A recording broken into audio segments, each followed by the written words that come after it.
Hi అండి అందరికీ. ఇవాళ వచ్చేసి గులాబ్ జామున్ కాలజామున్ చేస్తున్నాను. గులాబ్ జామున్ కాదు కాలజామున్ చేస్తున్నాను. దానికి కావాల్సిన ఇంగ్రీడియంట్స్ హాఫ్ కేజీ కవ్వ తీసుకున్నాను. రవ్వ ఒక స్పూన్ ఉన్నదా ఈ స్పూన్ తోటి అండి. ఈ స్పూన్ తోటి స్పూన్నర తీసుకున్నాను. చక్కెర కూడా అంతే. ఇది మిక్సీ చేసి దీంట్లో వేసుకోవాలన్నమాట మెత్తగా. మైదా ఒక కప్ తీసుకున్నాను. మిల్క్ పౌడర్ ఒక స్పూన్ తీసుకున్నాను. కాజు బాదం ఇలా మెత్తగా పేస్ట్ చేసుకున్నాను. పేస్ట్ కాదు ఇప్పుడు పొడి చేసుకున్నాను. ఇప్పుడు దీంట్లో వేసుకోవాలి. కొంచెం సోడా కూడా వేసుకోవాలండి, తినే సోడా. బాగా పొంగుతాయి. కొంచెం చిటికెడంతా సోడా వేసుకోవాలి, తినే సోడా.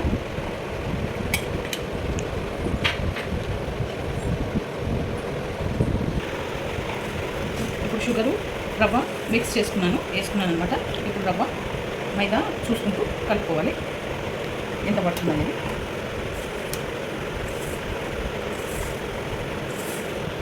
కొంచెం కొంచెం వేసుకుంటూ కలుపుకోవాలి. మైదా బాగా మిక్స్ చేసుకోవాలండి. ఇది నాకు ఒక కప్పు పడిందండి మైదా. కప్పు మైదా పడింది. ఇలా బాగా పిసుకోవాలండి. ఇప్పుడు దీంట్లో నుంచి కొంచెం ముద్ద తీసుకుంటున్నానండి. ఇంత తీసుకొని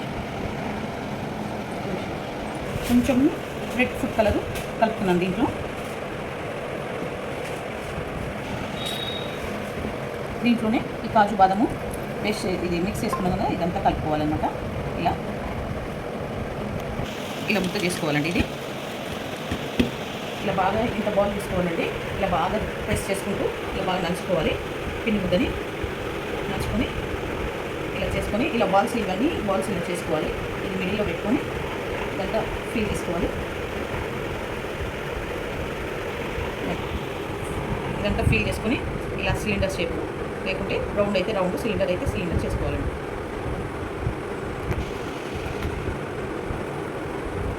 ఇలా సిలిండర్ షేప్ అయితే సిలిండర్ షేప్ చేసుకోవాలి. ఇంకోటి రౌండ్ కూడా చూపిస్తాను మీకు. ఇలా బాగా ప్రెస్ చేస్తూ చేసుకోవాలి.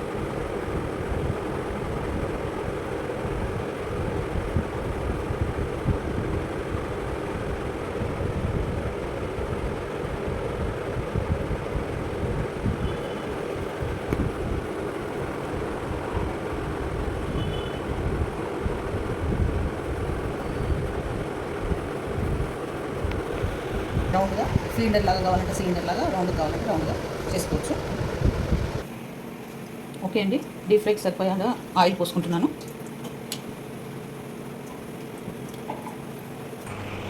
ఓకే అండి. దీంతో 2 కప్స్ షుగర్ తీసుకుంటున్నాను. అంటే హాఫ్ కేజీ షుగర్ తీసుకుంటున్నాను. వాటరు 1 లీటర్ వాటర్ పోసుకుంటున్నాను. పోసుకొని గ్యాస్ ముట్టించాను. ఓకే అండి. ఇప్పుడు డీప్ ఫ్రై చేయాలి ఇవి జామును. సిమ్లో పెట్టుకోవాలి మంట. వేయద్దండి, వాటంతలు అవే పైకి లేస్తాయి. సిమ్లో పెట్టుకొని మీడియంలో పెట్టుకొని మంట వేయించుకోవాలి. ఇలా బ్లాక్గా కావాలండి. ఇక్కడ పాకం కూడా బాగా మసులుతుంది. ఇలాచి ఒక 4 ఇలాచి వేసుకున్నాను. ఓకే అండి. ఇలా బ్లాక్ అయ్యాయి. ఇది చక్కెర తీగ పాకం అవసరం లేదండి. ఇట్లా సాగుతూ చాలు, ఇంకా కాలేదు. ఇలా చూసుకుంటే చాలు, చక్కెర పాకం పడుతుంది.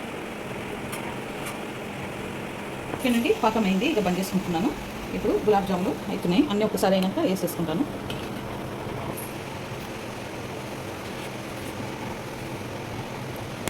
ఓకే అండి.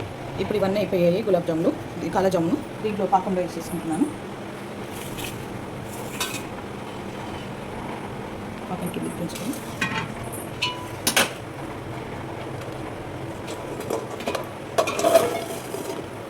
ఇవన్నీ పాకంలో వేసేసుకుంటాను.